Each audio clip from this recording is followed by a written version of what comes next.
Welcome everyone to today's deep dive. Glad to be here. We have a really intense one today. We really do.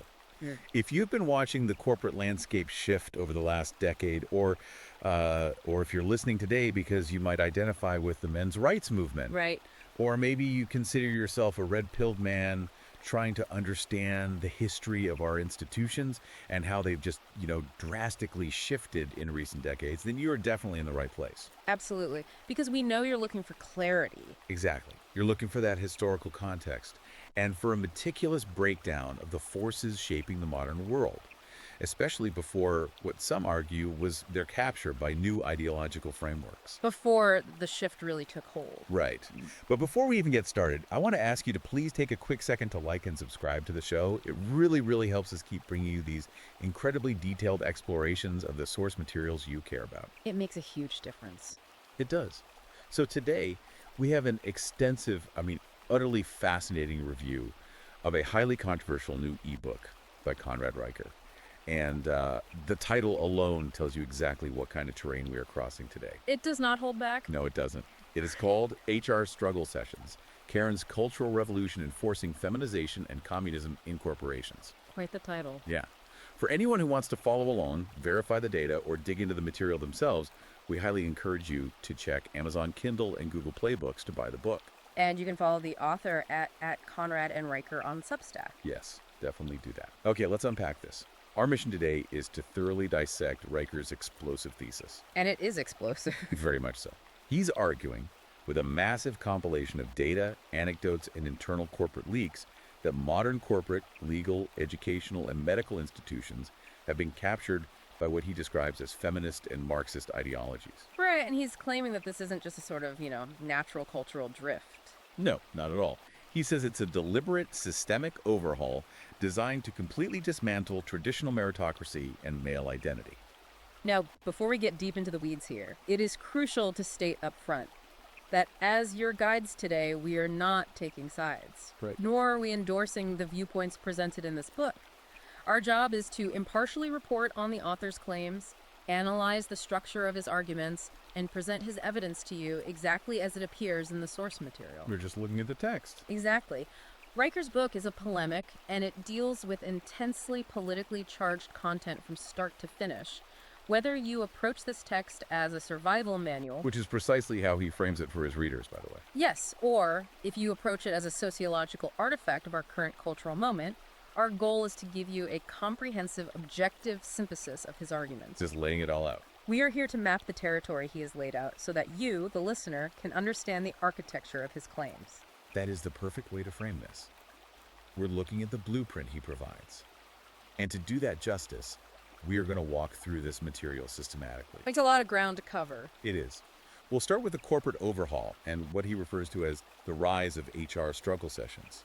From there, we'll look into his claims regarding the weaponization of language, tears, and workplace gossip. The whole corporate ecosystem. Yeah. Then we'll pivot to the legal system to examine the feminist legal revolution and the maternal state.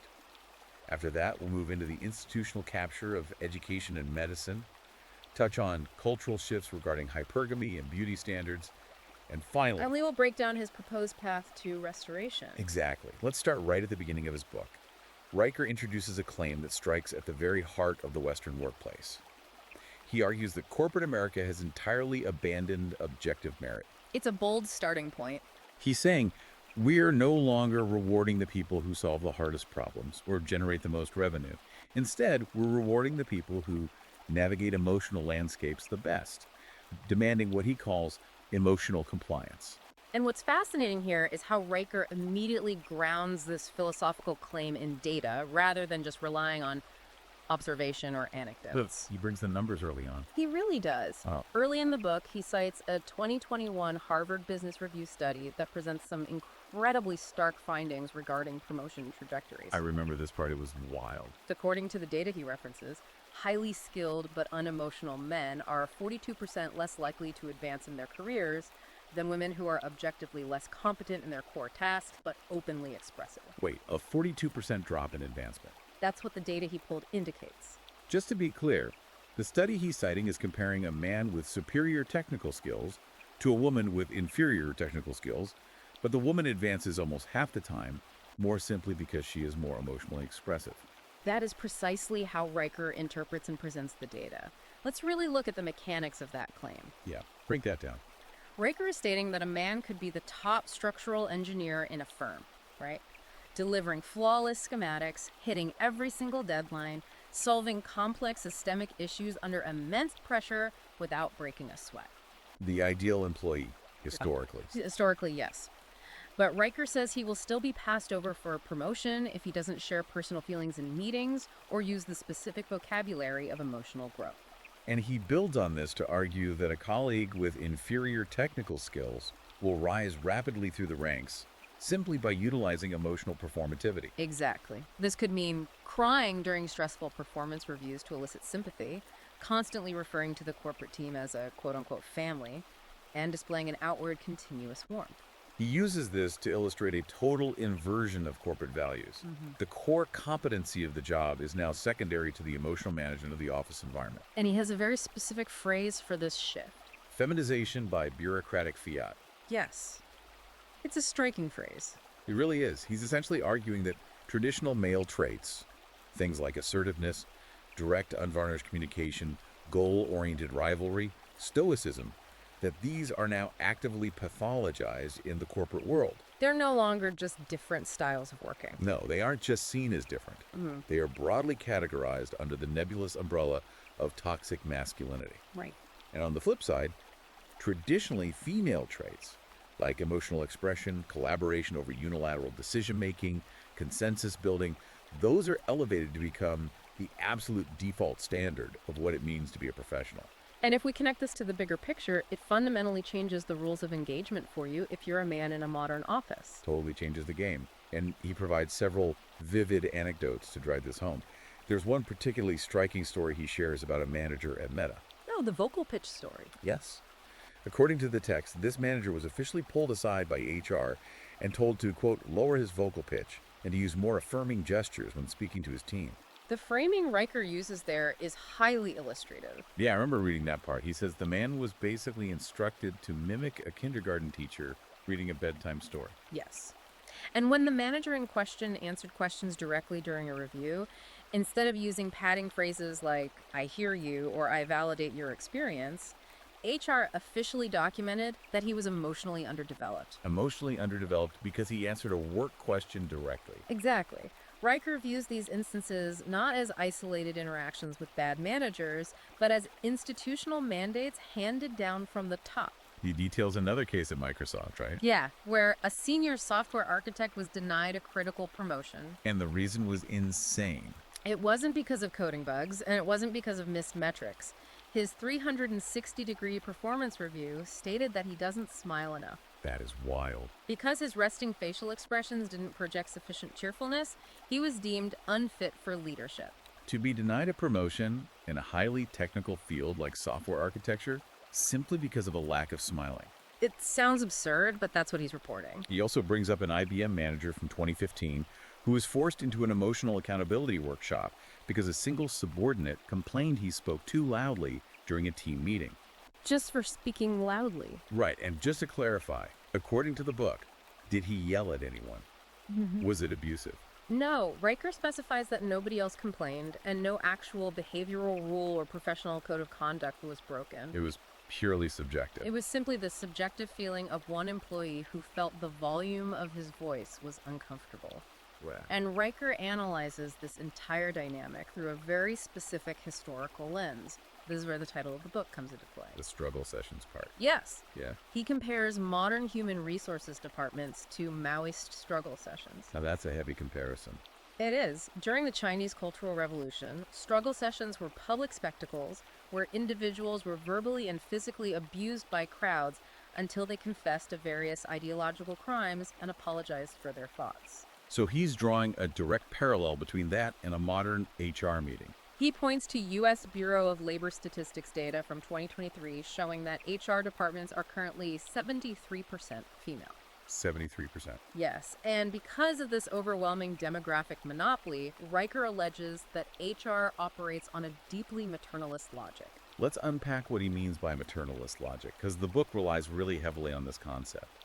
How does a maternal instinct which most people associate with nurturing children, translate into a Maoist struggle session in a corporate boardroom. It's a compelling theoretical leap. Raker claims this maternal instinct, when diverted from actual motherhood and channeled into corporate bureaucracy, artificially splits the workplace into two distinct categories. Okay, what are the categories? On one side, you have the infants. In his framework, this mostly includes women and female allies. Infants. Right. The system treats them as inherently innocent, fragile, and in constant need of protection from any form of emotional discomfort or harsh reality. And the others? On the other side, you have the predators, which the system defines as men. They are treated as inherently dangerous, guilty by default, and in constant need of training, correction, and behavioral control. So he says HR doesn't protect employees anymore. It protects the organization from men. That is the crux of his argument in this section. HR is no longer a neutral arbiter of disputes. It is an ideological guard dog. And this leads directly into his blistering critique of the DEI industry. Diversity, equity, and inclusion. He doesn't just see it as a misguided set of corporate policies. No, he calls it the DEI industrial complex. He throws some heavy numbers at the reader here, too. He breaks down the financials, noting that the DEI industry is a $40 billion a year machine. $40 billion. It is a massive, highly funded apparatus with an army of consultants and specialized software. But what exactly is this machine producing, according to him? Well, Riker argues that the core philosophy driving this machine, specifically the concept of equity, is actually Marxist-Leninist outcome redistribution. But it has been repackaged. Exactly. Instead of violent revolution, it uses corporate buzzwords, PowerPoint presentations, and pastel graphics. Pastel graphics, yeah. He argues that equity, in the modern corporate lexicon, no longer means equal opportunity. It means guaranteed equal outcomes. And to achieve guaranteed equal outcomes across different demographics, it inevitably requires enforcing quotas. Which Raker's thesis says you cannot enforce without artificially lowering standards. So unqualified individuals can rise, while competent men are systematically suppressed.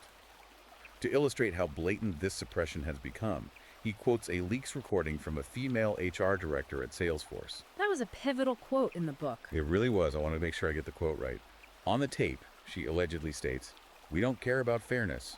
We care about hitting our DEI quotas. Men are surplus." That is the exact quote he highlights. Men are surplus. That has to be an incredibly chilling quote for any listener out there grinding out 70-hour work weeks, writing code or managing logistics, just trying to provide for his family. And that is precisely why Riker includes it. He wants you, the listener, to understand his perspective. These aren't just clunky corporate policies implemented by well-meaning but incompetent executives. He sees them as a deliberate ideological purge. A coordinated effort to dismantle male leadership pipelines and replace them with a new gynocratic order. He mentions that at companies like Meta, men are actually demoted or put on administrative leave for refusing to sign gender equity pledges. Yes. Pledges that literally require them to formally affirm their own, quote, male fragility and acknowledge their inherent bias. It sounds like an environment where logic is treated as suspect. Completely. If you point to data that contradicts the quota, the data is dismissed because it offends someone. The only acceptable male identity in this framework is one of total apologizing submission. This raises an important question, though. How is this level of control maintained on a day-to-day basis? Right, because no one is holding a gun to their heads. Exactly. It's one thing to have a policy, but how do you enforce this maternalist bureaucracy without using physical force? Riker asserts that it relies on the weaponization of emotion. Specifically through tears, carefully engineered language, and covert social networks. Here's where it gets really interesting. It does. Because Riker devotes an entire chapter to what he calls the weaponization of tears. He makes the claim that crying in the modern workplace is no longer viewed as a breakdown of professional composure. Which is a huge shift. Huge. A generation ago, if you cried at work, you were deeply embarrassed. But Riker argues that today, crying has become a highly effective, deliberate career strategy. And once again, he brings data to back up this assertion. He loves the data. He cites a 2021 MIT Sloan study that analyzed 12,000 human resources cases over a 5-year period. Okay. The findings are quite remarkable. The study showed that women who cry during performance reviews or disciplinary hearings are 70% less likely to face any formal discipline compared to those who do not. 70% less likely. So if a woman is failing at her job and is called into a review, crying gives her a 70% chance of walking away without a penalty. That is what the data he references suggests. Riker points out a glaring double standard here. Oh, the double standard is huge. He argues that women who exhibit extreme emotional outbursts, those who throw tantrums, cry, raise their voices, or even throw items in the office, are frequently protected by HR. Their behavior is reframed and praised as emotional authenticity or passionate advocacy. They are seen as caring deeply about their work. Meanwhile, if a man merely raises his voice to be heard over a chaotic meeting, or sometimes even if he just maintains strong eye contact without smiling, he is immediately pathologized. He is labeled as intimidating, aggressive, or exhibiting toxic masculinity, and he is swiftly fired. Riker illustrates this with a highly detailed anecdote from a Boston consulting firm. The budget meeting story. Yes. According to the book, during a high-stakes budget allocation meeting, a female executive stormed out, screaming at her colleagues and claiming she was being gaslit regarding the project funds. Screaming and storming out. Following the incident, she was not reprimanded. Instead, she was subsequently promoted to lead a new DEI initiative, with HR citing her bravery and expressing her lived experience. Unbelievable. And what happened to the men in the room? In stark contrast, the male colleague who had calmly questioned her initial budget numbers using spreadsheets, logic, and historical data was placed on a PIP. Let's define that for anyone who hasn't had the misfortune of dealing with HR bureaucracy. Good idea. A PIP is a performance improvement plan. It's essentially the corporate kiss of death. It's a formal document outlining how you are feeling and the impossible metrics you must hit to keep your job, usually used as a legal paper trail to fire you a few months later. Correct. So the man who used data was put on a path to termination, while the woman who screamed was promoted. Riker's analysis is that the system is perfectly calibrated to reward female emotionalism and punish male rationality. But the enforcement goes far beyond just crying in meetings. Riker introduces a concept he calls the GSR network. The GSR network. What exactly does that acronym stand for? It stands for gossip, shame, rally. Gossip, shame, rally. He describes this as a covert relational aggression network that operates parallel to and often dictates the actions of the official HR department. It's essentially a shadow HR department run by female employees. A shadow HR department. How does that work in practice? Are we talking about organized Slack channels plotting against people? Essentially, yes. He cites a UCLA longitudinal study running from 2020 to 2023, which tracked communication patterns in large corporate environments. And what did they find?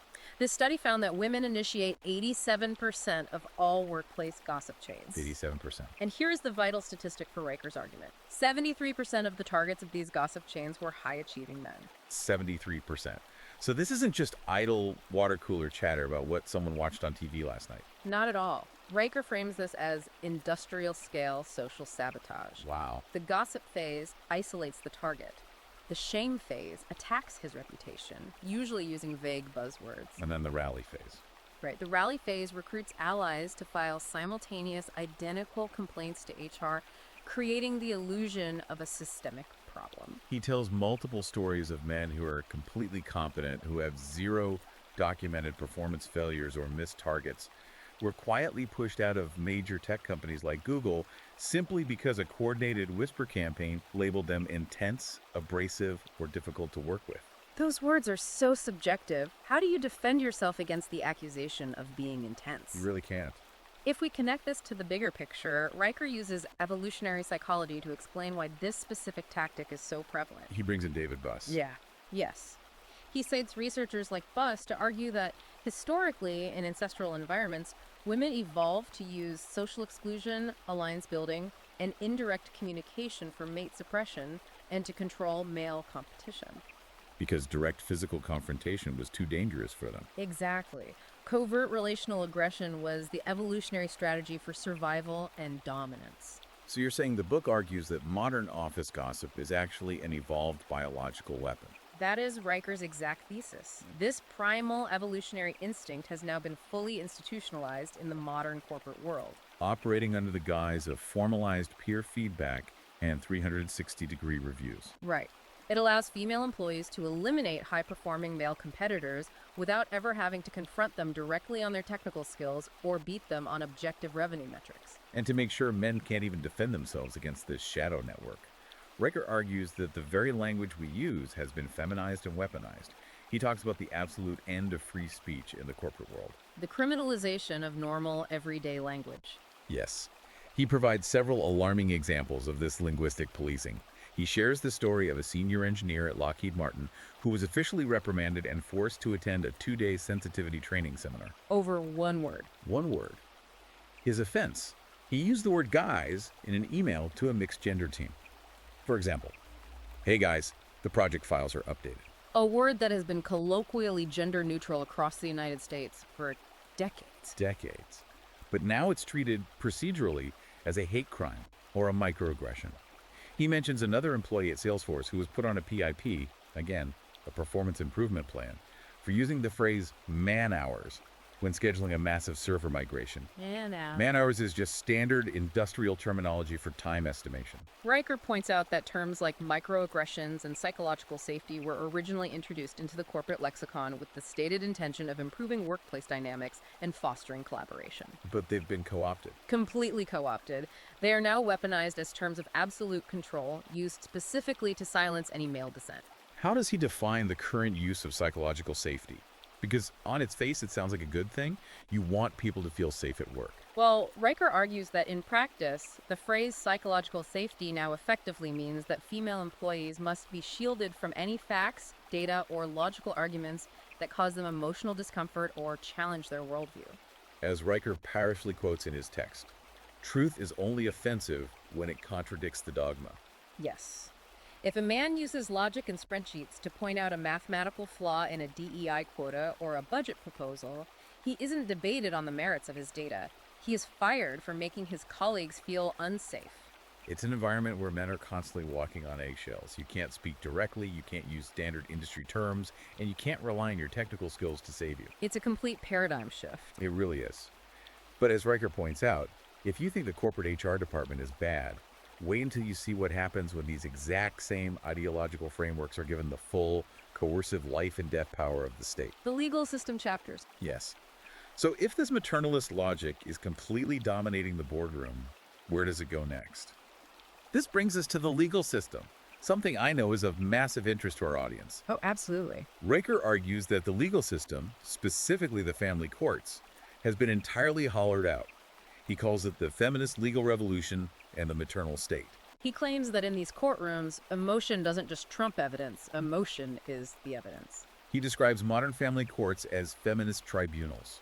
And according to Riker, the foundational legal principle of innocent until proven guilty has been inverted for men. Fully inverted. Men entering the family court system are presumed guilty of abuse, abandonment, or financial neglect without any need for hard evidence from the opposing party. To support this massive claim, he cites a 2022 UCLA study focusing on custody outcomes. The study shows that 70% of custody battles are lost by men. Meaning they're reduced to weekend visitors. Right. Even when there is absolutely no proof of abuse, neglect, or instability on the father's part. A 70% loss rate just for being the male parent. Yes. Riker argues that the default assumption of the court is no longer that two fit parents are standing before the judge. The default assumption is deadbeat dad versus saintly mother. He ties this to what legal scholars call the maternal preference doctrine. Right. Riker claims this doctrine is not based on modern child psychology or developmental outcome data, which often shows children drastically need their fathers, but purely on feminist ideology that views motherhood as inherently sacred and fatherhood as entirely optional, or worse, merely transactional. The statistics he shares on restraining orders in this section are genuinely terrifying. Oh man, the restraining order data. He pulls data from the Canadian Bar Association from 2023, revealing that an astonishing 92% of restraining orders are issued ex parte. Let's define that legal jargon for the listener. Ex parte means the order is granted based solely on one party's claim, in this context, the woman's claim, without the man even being present in the courtroom. He gets no notice. No notice. There is no cross-examination. And he is entirely unable to offer a shred of defense or provide counter-evidence before the order is executed by armed police. That is the reality of the ex parte process. It's terrifying. Riker argues that these orders were originally designed as emergency protections for individuals in immediate physical danger. However, he asserts they have been transformed into tactical weapons. In modern divorce wars. Exactly. They're used to instantly, legally evict men from their own homes seize their property, and completely sever them from their children before a single piece of evidence is evaluated by a judge. And then the legal burden is placed entirely on the man to spend tens of thousands of dollars to prove his innocence months later. By which point, the status quo of custody has already been established in the mother's favor. It's an absolute weaponization of the police force. And this leads right into what Riker describes as the outright war on fatherhood and the reality of reproductive coercion. He posits that the state has essentially stepped in to replace the husband as the ultimate provider, utilizing the legal system to aggressively extract resources from men. He argues that this dynamic, where the state guarantees child support, alimony, and heavily skewed asset division, financially incentivizes what sociologists call the walkaway wife syndrome. Riker points to the widely cited statistic that women initiate a staggering 78% of all divorces. 78%. He argues they do this not because men have suddenly become universally abusive, but because the state has made it incredibly profitable and consequence-free for women to break the marital contract. And the specific legal anecdotes he provides to highlight this financial extraction are some of the most shocking parts of the book. I want to read one of these directly. The Missouri case. Yes. He details the case of a man in Missouri who was legally ordered to pay child support for a pregnancy that ended in a 20-week abortion. That case is deeply unsettling. The child never even existed. The woman chose to terminate the pregnancy at 20 weeks, yet the local child support enforcement agency took the man to court, and the judge held him financially liable for the medical costs of the abortion and subsequent emotional damages related to the conception. It's hard to even wrap your head around that. And he points to another incredible piece of evidence. The Illinois Department of Health Care and Family Services has an official, written 2020 policy stating termination of pregnancy does not terminate financial liability. Riker's analysis of this asymmetry is brutal. He argues that under current feminist legal frameworks, the moment sperm meets egg, the male reproductive system flips a switch, debtor status activated. Debtor status activated. He contends that society and the legal system grant women absolute unilateral control over the womb under the banner of my body, my choice. Right. A man cannot force a woman to have a child, nor can he prevent her from terminating a pregnancy. Yet, paradoxically, men are simultaneously assigned absolute unilateral financial liability for the conception, regardless of the woman's choices or the final outcome. So the woman has all the authority and the man has all the responsibility. Exactly. Riker argues this is the ultimate asymmetric warfare. The system is meticulously designed to punish male biology while offering women total legal immunity and social sanctity. And he shows how this asymmetry bleeds into what he calls the trauma industrial complex. He argues that the Believe All Women doctrine, which gained massive cultural traction during the Me Too movement, has metastasized beyond college campus tribunals and criminal courts. It has moved straight into corporate civil law. He cites a lawsuit in Texas where a woman successfully sued her employer and won a $1.2 million payout for gaslighting. The details of that case are crucial for understanding Riker's point. What was the actual behavior that constituted gaslighting resulting in $1 million penalty? Well, love it. She received negative performance feedback. That's it. Her manager pointed out errors in her weekly reports. That's it. There was no harassment, no inappropriate touching. But because she claimed the feedback caused her deep psychological trauma and made her question her own reality, the jury sided with her. $1 million for negative feedback. Riker uses this to state that female fragility has been fully medicalized, monetized, and legally weaponized. In Riker's view, victimhood has become the highest social currency a woman can wield. By framing every normal professional interaction or marital disagreement through the lens of profound trauma, women are able to secure unearned promotions, win massive legal settlements, and entirely destroy male competitors. And the system accommodates and accelerates this behavior because, as Riker notes, the feminist legal complex, which he defines as being comprised of female family court judges, predominantly female HR directors, and state-funded victim advocates, treats men as default aggressors. It's a closed-loop system. The maternal state extracts male resources through taxes and settlements to fund female choices and bureaucracies, actively punishing any man who attempts to use logic or law to hold women accountable. So what does this all mean for the next generation? That's the real question. So what does this all mean? If you're a father listening to this, how are young boys being raised in a culture that operates on these rules? Does this ideology just suddenly hit you when you turn 18 and enter the workforce or get married? Or is Riker saying this begins earlier? He actually argues it starts on day one, right in preschool. This brings us to his analysis of the institutional capture of education and medicine. He argues that the ideological possession starts long before a man can even comprehend the concepts of HR or family court. He details the gynocratic takeover of the education system. For example, he notes that in the UK, 76% of all primary school teachers are female. He calls these early childhood classrooms echo chambers of estrogen. Echo chambers of estrogen. So he's arguing that boys are not taught how to be men, but are trained from age 4 to apologize for their natural energy. Precisely. Riker is highly critical of how natural boyish behavior, physicality, competition, risk-taking is increasingly pathologized by female educators. He points to studies showing boys are vastly more likely to be diagnosed with ADHD and heavily medicated. Riker argues this is not a sudden medical epidemic of defective boys, but rather a systemic intolerance for male energy in female-dominated, highly controlled indoor spaces.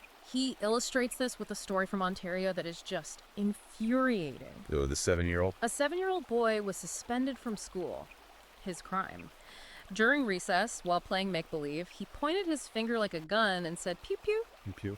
He was suspended under a zero-tolerance violence policy. Meanwhile, at the exact same school, during the exact same week, a girl who physically bit another student's arm deep enough to leave marks was not suspended. What happened to her? She was merely sent to a wellness coach to process her complex emotions. The contrast is unbelievable. But Riker insists it is entirely by design. One child engages in normal, imaginative, pretend play that boys have done for millennia and gets suspended. The other commits actual, undeniable physical violence and gets a taxpayer-funded therapy session. Riker also points to a highly publicized case in New Zealand, where a primary school outright banned all rough-and-tumble play on the playground, officially labeling it in their newsletter as toxic masculinity in motion. They banned playing tag and wrestling because it's toxic masculinity. Yes.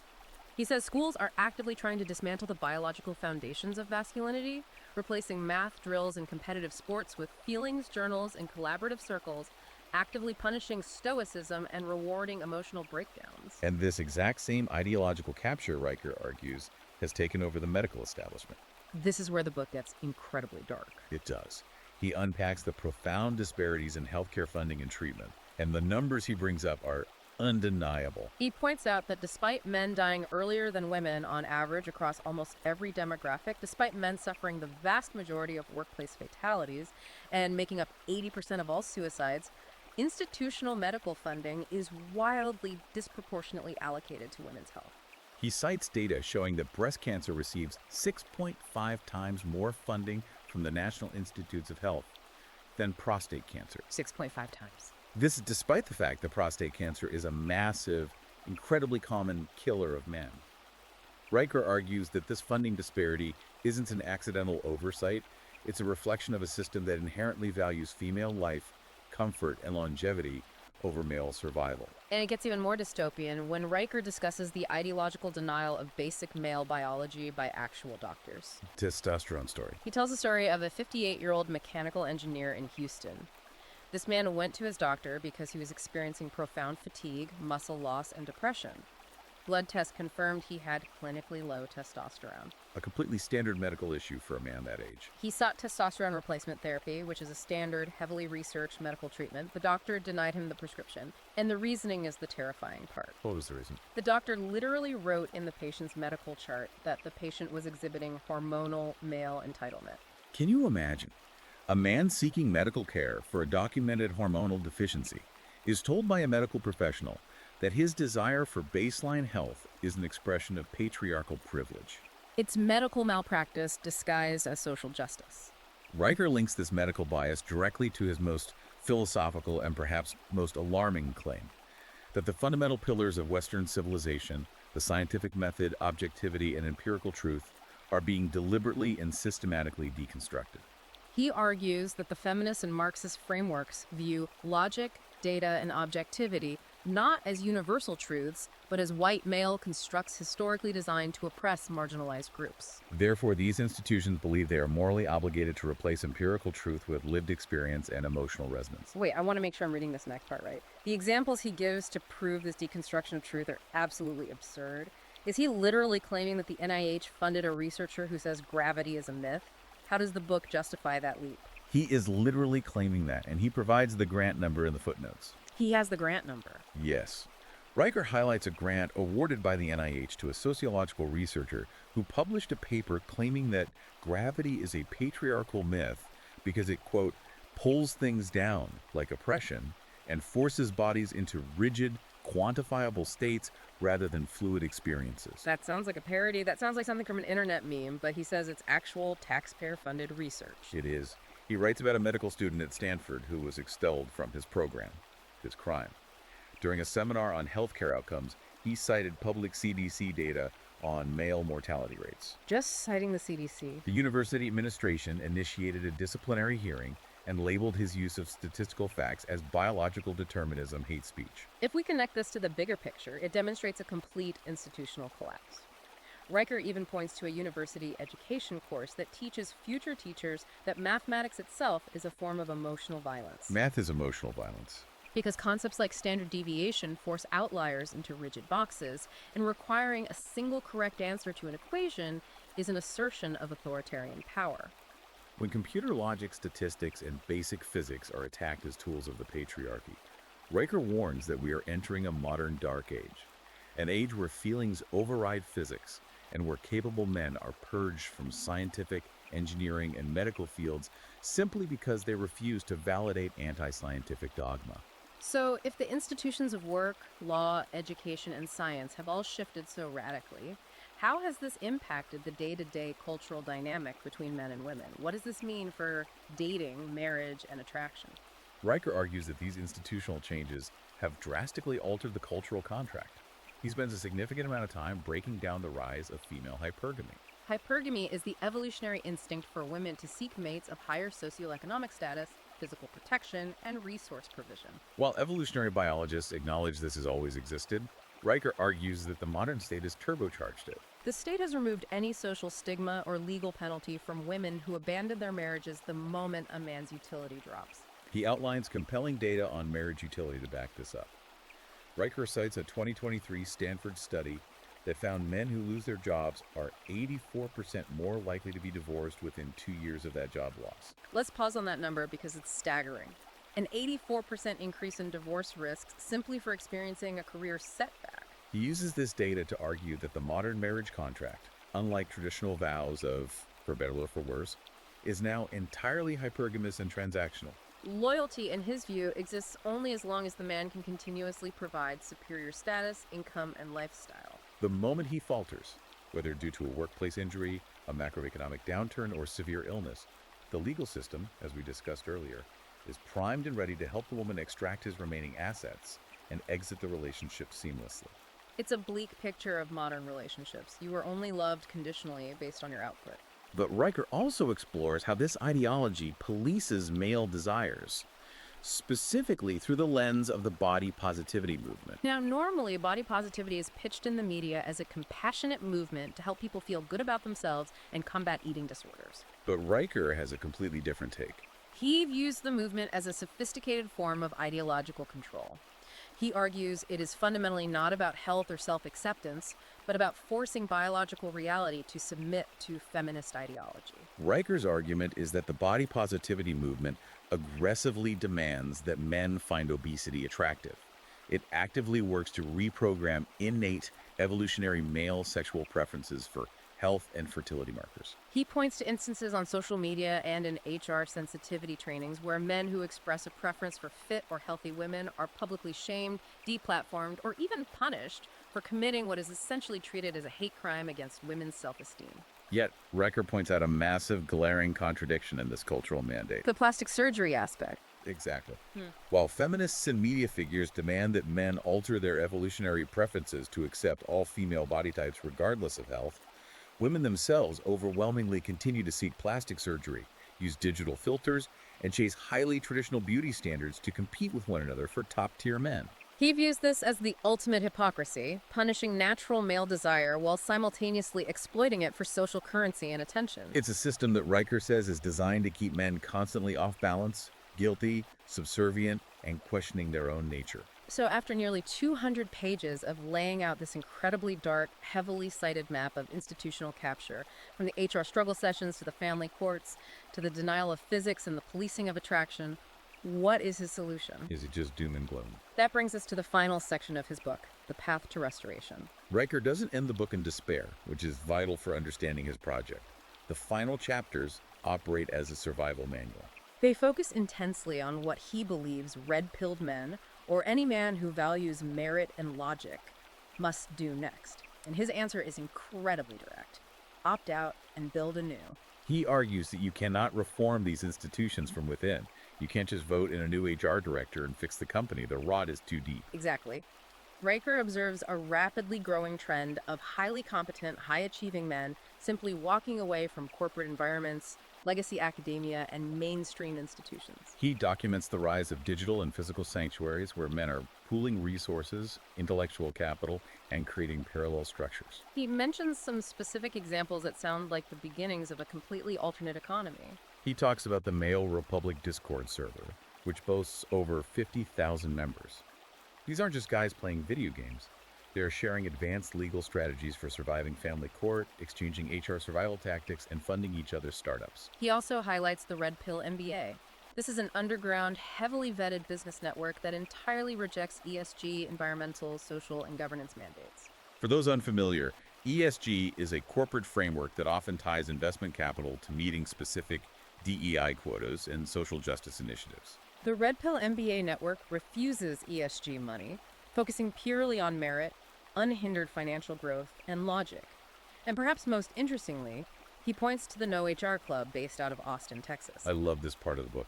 The No HR Club is a coalition of men who have built medium to large businesses that operate under private arbitration contracts. They explicitly reject feminist legal norms and refuse to hire a single human resources staff member. The story he tells about the Dallas construction firm is the perfect case study for this movement.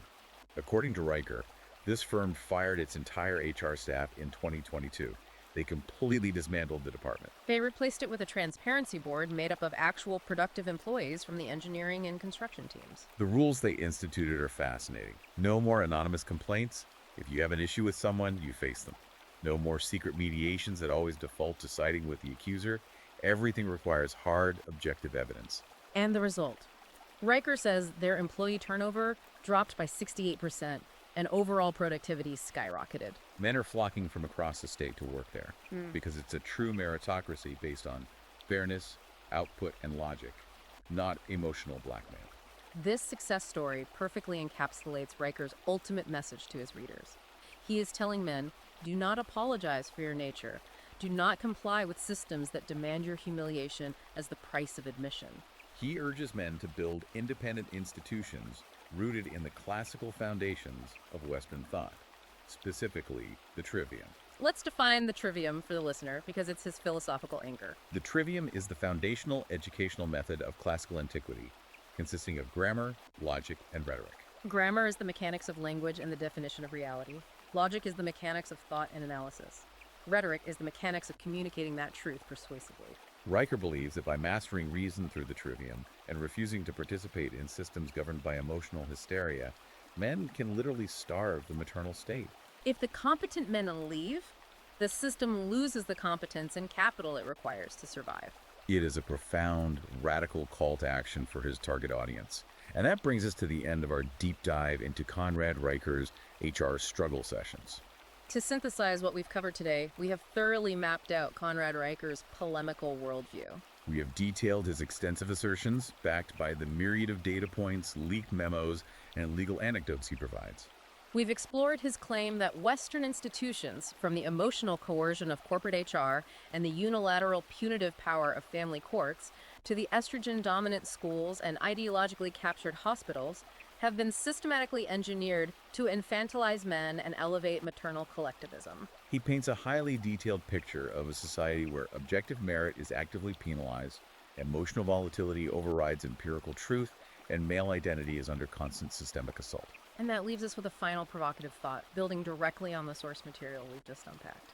Yes, Riker shows a growing underground of men opting out, building their own businesses without HR departments, establishing private arbitration systems, and creating intentional, male-centric financial communities.